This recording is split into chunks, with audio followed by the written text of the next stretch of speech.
Nakatikim ka na ba ng fried lasagna? Yes, tama po yung narinig nyo. Fried lasagna.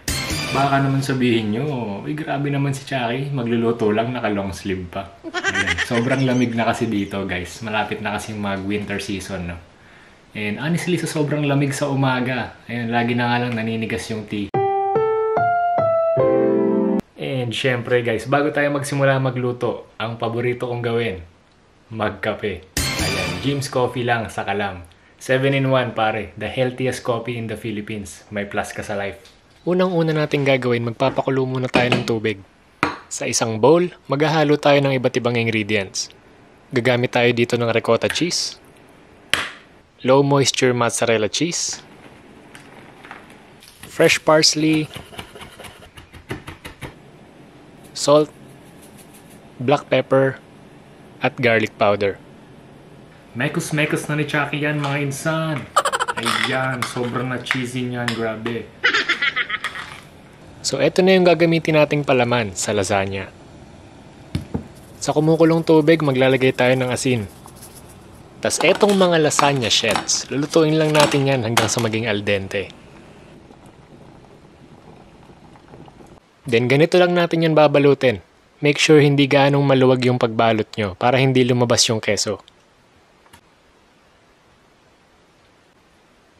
Yung mga dulo, pwede nyo na yan putulin para pumantay.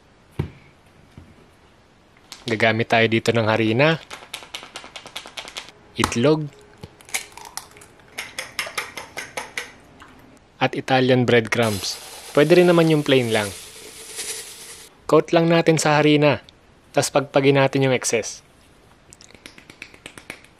Then sa itlog, tapos sa breadcrumbs. Alam nyo na yan guys, basic na basic.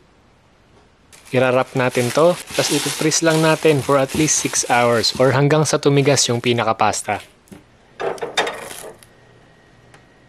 After nyo i-freeze, i-deep fry natin yan. Isa lang natin hanggang sa maging golden brown yung labas, parang ganito.